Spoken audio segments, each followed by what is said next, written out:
cutting, yeah. Right. Feel relaxed. Feel at peace. Feel the love of God around you.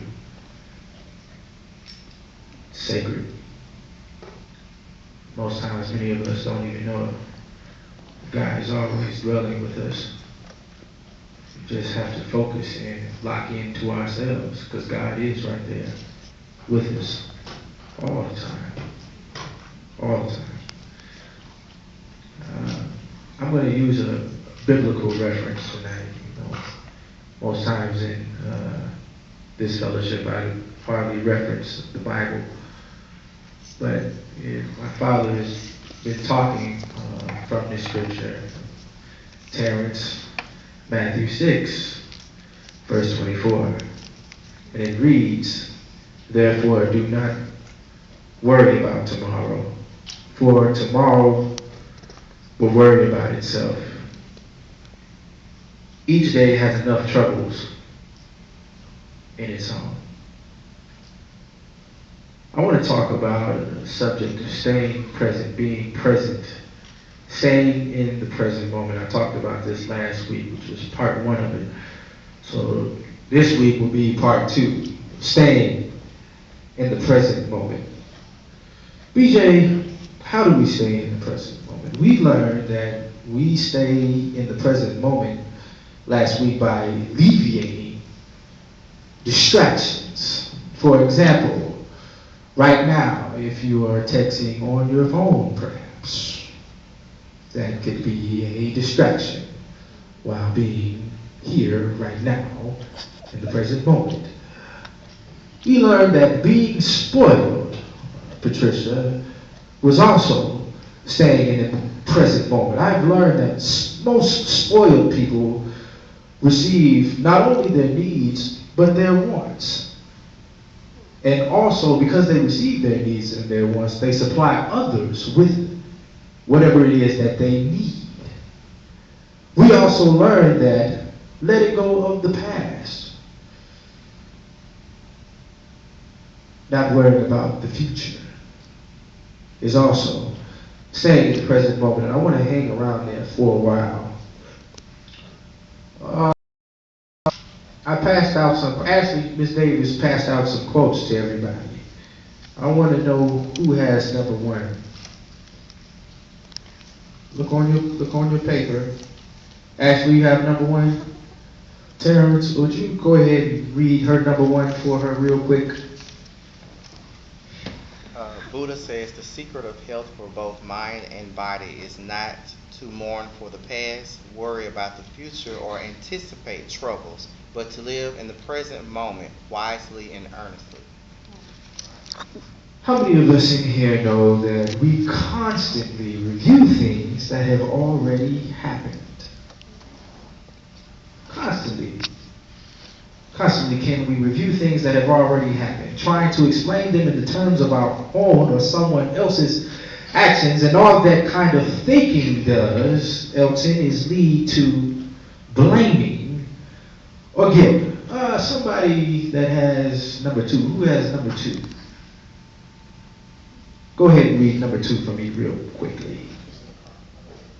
You left number 2 in the car. Well, I'll go ahead and read number 2 since you left number 2 in the car. Hart Tolle says, unease, anxiety, tension, stress, worry are all forms of fear, which are caused by too much future thinking and not enough presence.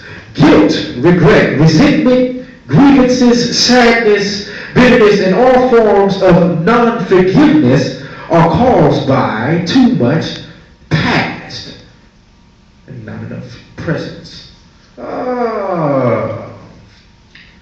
We live in the future when we make assumptions or fantasize about what could happen and then become attached to those outcomes when the reality of the fact, Terrence, it is not real. When that happens, we end up low and disappointed. Now, who has number 3? Reverend, go ahead and read that for me. Bill Cosby says, the past is a ghost. The future, a dream.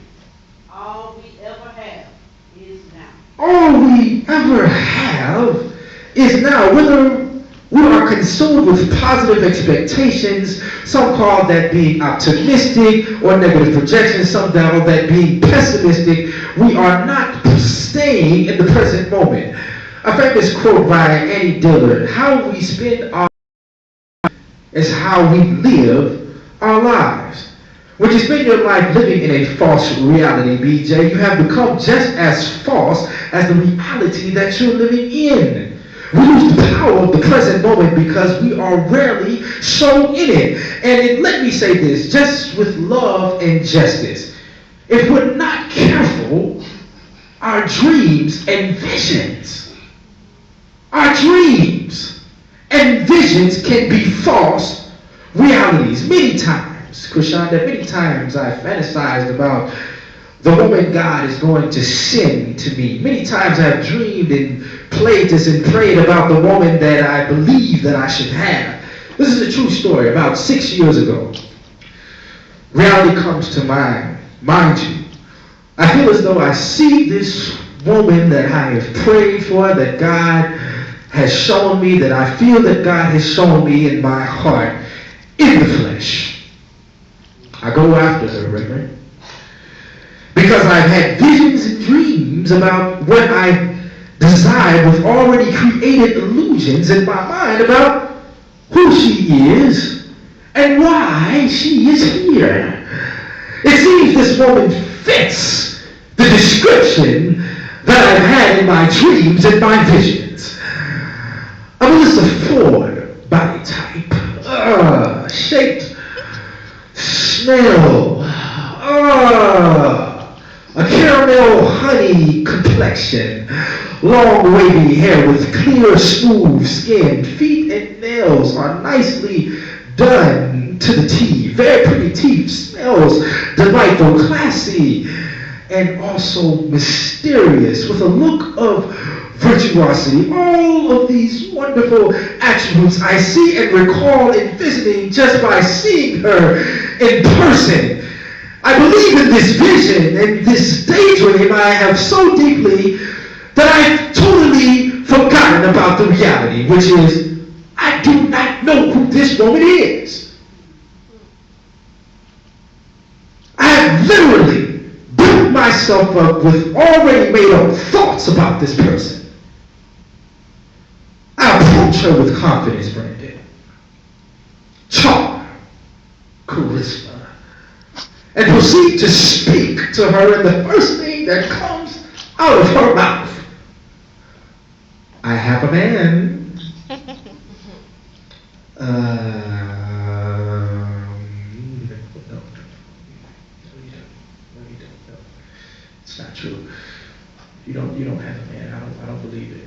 I'm so confident. Now I'm so confident that this woman is for me, so I stay persistent, thinking, whatever. That's not true. No, you ain't got no man. You belong to me. You mine. Yeah. You mine. I'm not giving up. You for me. And really go forth in everything that I'm saying to her. She even starts walking fast to try to get away from me. And I'm consistently talking at her, asking questions, still not giving up, believing that she is the one because of my illusions. I already said in my mind, if I get this woman, I'm going to settle down. I'm going to get married. I'm going to start me a family. If I get her, man, bro, man, I'm telling you right now, it's over with, bro. I'm out the game. I'm out. She's mine. Man, she's still saying the same thing. I have a man. Ooh. I'm cut right here, like right in this area. Somewhere all the way here, I'm just cut.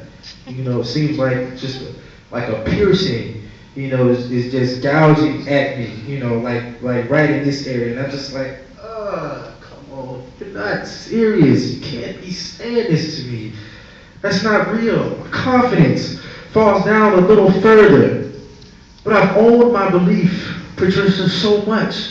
I've owned my vision. I've owned my daydream so much, so deeply that I still can't give up. So I continue to talk more, and she finally dismisses me. It was nice meeting you. Oh, my demeanor, my whole aura about myself immediately changes. I went from, man, I gotta have this girl. This girl belongs to me. She is mine. To who you think you are? You ain't even all that cute, no way. You stuck up, you crazy, who are you supposed to be? My demeanor completely changed. And all because I built myself up. Almost similar situations have happened. Anybody can contest to what I'm talking about? I'll just talk to yourself, man. Almost similar situations have happened with women giving me their number. And I've called them and never got any response. Sending text messages to females and never getting a response. Similar situations have happened. And I'm like, why do I even waste my time? Ken, why do I waste my time? Thinking in my mind, God, dog, women, you can't live with them and you can't live with them. So my thoughts go from, I gotta have this girl, to she stuck up. She ain't cute. She crazy. She stupid. I'm a good catch. She don't know what she missing. She don't know what she missing. How she gonna pass me up? I know I'm a good catch. Looking at her like, what the hell is wrong with her? Now the reality of the matter is, in all of that, I'm the one at the end of the day that looks like a fool. Somebody, who's got number 4? Who's got number 4? Read number 4 for me real quick. Dale Carnegie says, feeling sorry for yourself in your present condition is not only a waste of energy, but the worst habit you could possibly have. Krishanda, the first thing I did wrong was fantasize and daydream about someone that only exists in my head. I was so lost in my belief that she was the one that I could not accept the reality of her having a man and not being interested. Then I made an even more fool of myself when I started calling her names because I wasn't able to deal with the rejection, because I set my beliefs so high in my dreams that were not realistic. Not only did my actions make me look like someone that I wasn't, but it got me unnecessary disappointment. The truth of the matter is, I set myself up for disappointment. And a lot of times we're unconscious of these efforts because we believe so deeply in a false reality. If I was present when I met the woman at the first time, I would have received what she had said the first time to me, I have a man. I would have received that. Somebody read number 5. Who's got number 5 for me?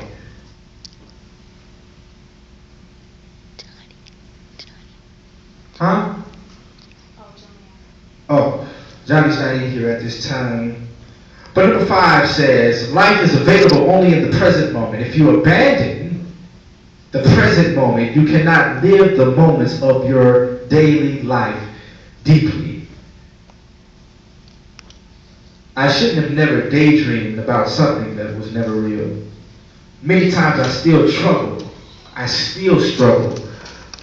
with that because I believe dreams do come true. How many of us believe that here today, that dreams come true? Dreams, the Bible even says, write the vision.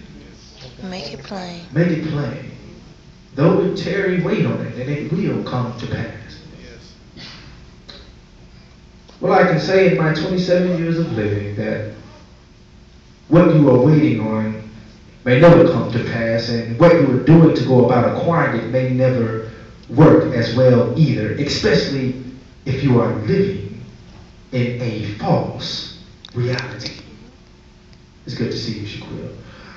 Let me add to this part two, that controlling your thoughts is staying in the present moment. Number 6, somebody read number 6 for me. Who has number 6? Go ahead and read that for me, brother. Jim Ron says, happiness is not something you postpone for the future. It is something that you design for the present. In a constantly perpetuated capitalistic American society, we can't wait on anything. We have to go get what we want. But before we can do that, we have to understand what it is that we are getting. Why? Why is it that we need what it is that we are trying to acquire? Understand that how we think here and now will affect our consciousness. Our consciousness meaning unconscious, subconscious, God conscious. However we think here and now will affect our consciousness. And this consciousness that is affected controls our dreams. They control our dreams. That's why many of us have dreams that we don't understand them. We have to go find an interpreter. I'll tell you a true story. This is a very, very true story. I had a girlfriend about 3 years ago. We dated for about 4 years, my ex-girlfriend. I would always think that my ex-girlfriend was cheating on me because I was insecure. And I was cheating my damn self. I kid you not, I ended up having a dream. A dream, Terrence, that she was sleeping with my oldest brother. I woke up sweaty in the middle of the night. Had to leave her house because it felt so real. Spoke to a dream interpreter and a psychologist about what does the dream mean, and the doctor told me that it could either be stress or just me thinking of cheating in general, which was the truth. Somebody read number 7. Who has number 7? You got number 7 too? Go ahead, brother. Sunita, I believe Kavian or Cuvian, says your present circumstances don't determine where you can go. They merely determine where you start. Our thoughts have an effect on our dreams. Thinking often leads to action. Let me say that again. Thinking often leads to action. If we are not thinking ahead, then we'll be left behind. We can proclaim that God is moving forward and is doing a new thing, but if we are not moving forward and adopting these new things that God is doing, then what we are saying and what we are doing becomes a contradiction because we are not moving forward with God. I don't want to live a life of contradictedness, which almost looks like the Bible. How many of us know in here today that the Bible contradicts itself several different times? Many different stories. The religion of Christianity contradicts itself. How can we call ourselves Christians and talk about each other behind each other's backs like a dog? How can we do this? And as a leader and as the speaker tonight, I encourage everyone in here to be more spiritual instead of being religious. Hear me well. Be more spiritual. Most times we always get caught up into religion. That's why unless I have to go to a church or a function where I know in my spirit they're still doing the same old thing, I don't go. I don't go unless I have to. I may have wanted that woman, but I didn't need her. It's hard. It was hard to grasp that concept. And when I finally came to, I realized that it was all a dream. It was all a dream. I used to read Word Up magazine. It was all a dream. But that theme only set me back from this God-conscious thing. A dream, my brothers and sisters, can be a theme, an obsession, if you're not careful, that's why I tell you this story. True dreams are not made. True dreams are given to you by God. The reason I say this, because God's plan is much bigger than our own. Most times we see only with our eyes. These eyes. We see only with these eyes, and therefore many times we're easy to fool. Easy. Most times, God always makes a fool out of us when we plan to do something and that plan changes. That's another reason why we should put our faith in expectation. Revelation. Prophecy, Terrence. The supernatural, BJ, happens in the present moment. I could go on and talk about this, but I'll go ahead and save that for next week. I said this last week, that staying in the present moment is understanding.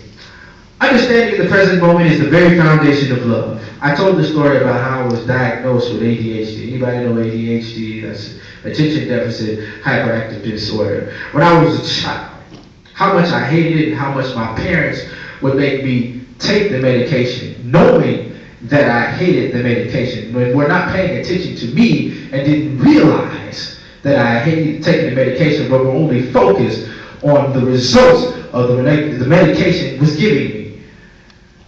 About 5-6 years, my parents made me stay on this medication that I hated.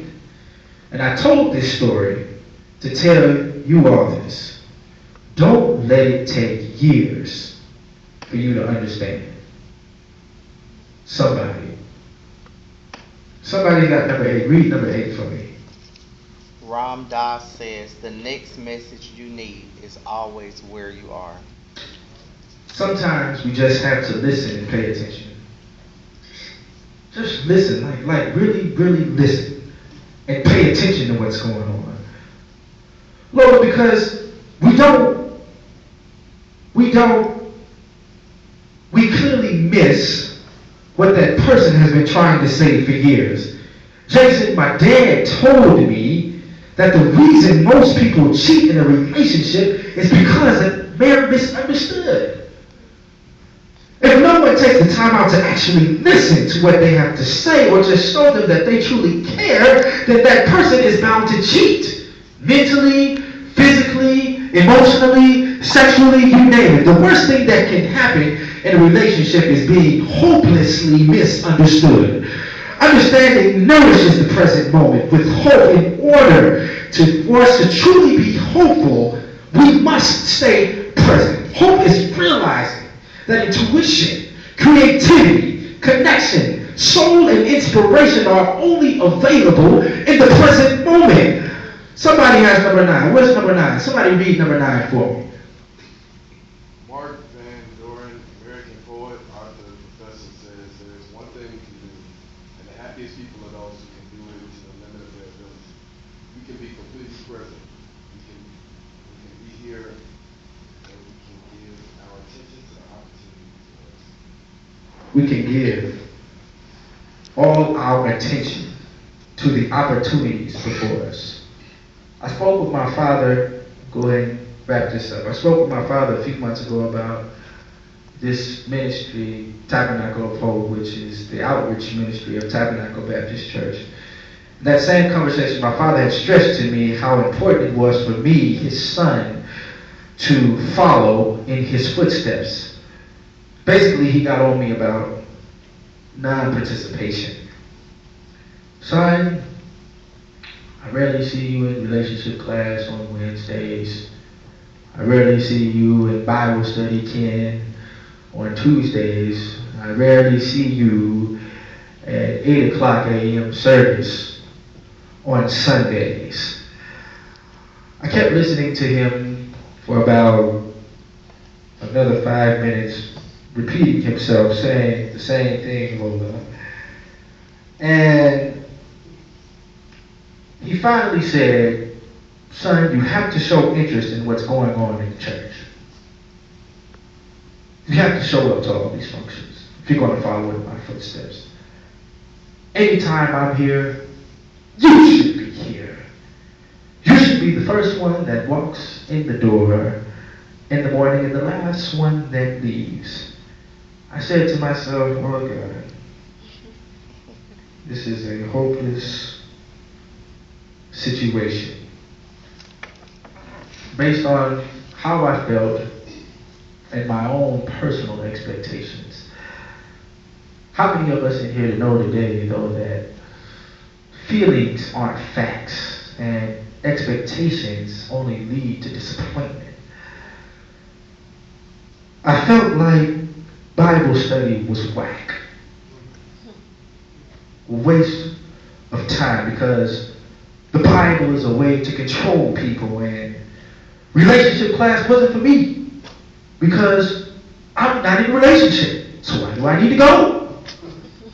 8 a.m. service was never what I expected, so I was never interested in going.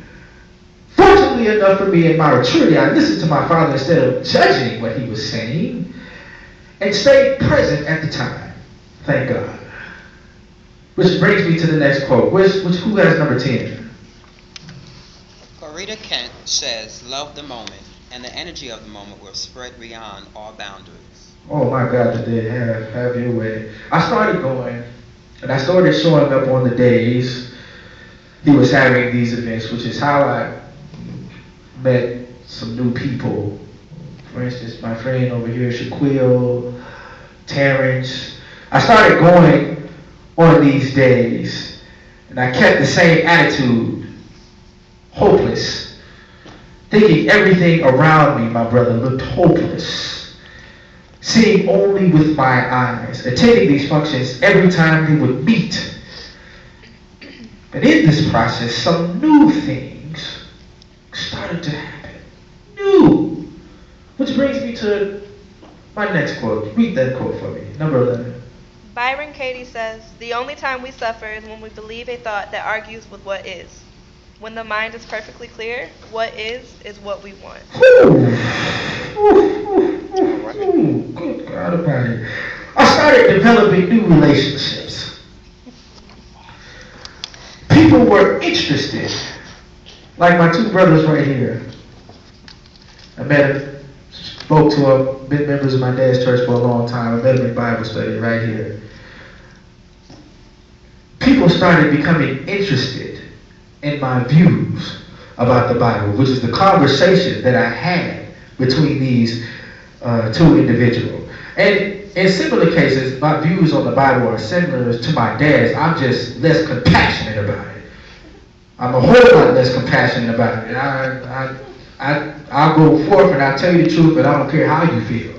You're going to hear it. I'm less compassionate about it, and I'm brutally honest. Very, very much so brutally honest. I started learning some new ways and techniques also from my friend Shaquille over here, how to commit and how to be honest in my next relationship. Started going to 8 a.m. service and found a great musician. He's not here tonight. I called him earlier. He said he had a whole bunch of classes that he had to teach. He usually comes here, he helps me out for free, he does music. Met him there at the 8 o'clock a.m. service. And it's for him to come out here and help me out with a Monday Night Fellowship. I also learned many new self-relational things that help me better myself as a person. So now I look forward to going because the more I am hopeful, the more I receive every time I attend. Ken, I told you this story to tell you this. While staying in the present moment, you never know what God is going to bless you with. You never know what God is going to bless you with when you stand in the present moment. Never. By being present, God has a way of using unexpected things. He has a way of using yourself and using others in order to bless you.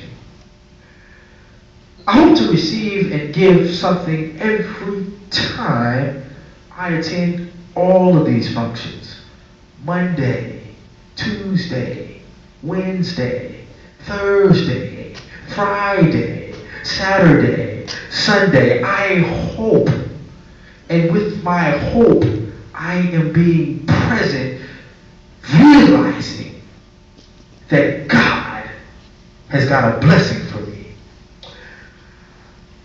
Now that I am hopeful, I'm able to stay in the present moment and receive everything that God has for me. As I close, this day let us draw now near the present moment and not be made a mockery of because we are distracted. Not being made a mockery of because we don't understand Christian. Hopeless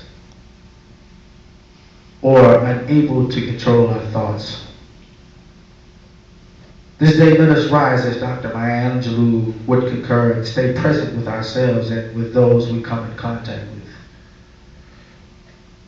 With this message, let us show the world as people of God what it truly means to be a present help. Clap your hands and give God a hand clap.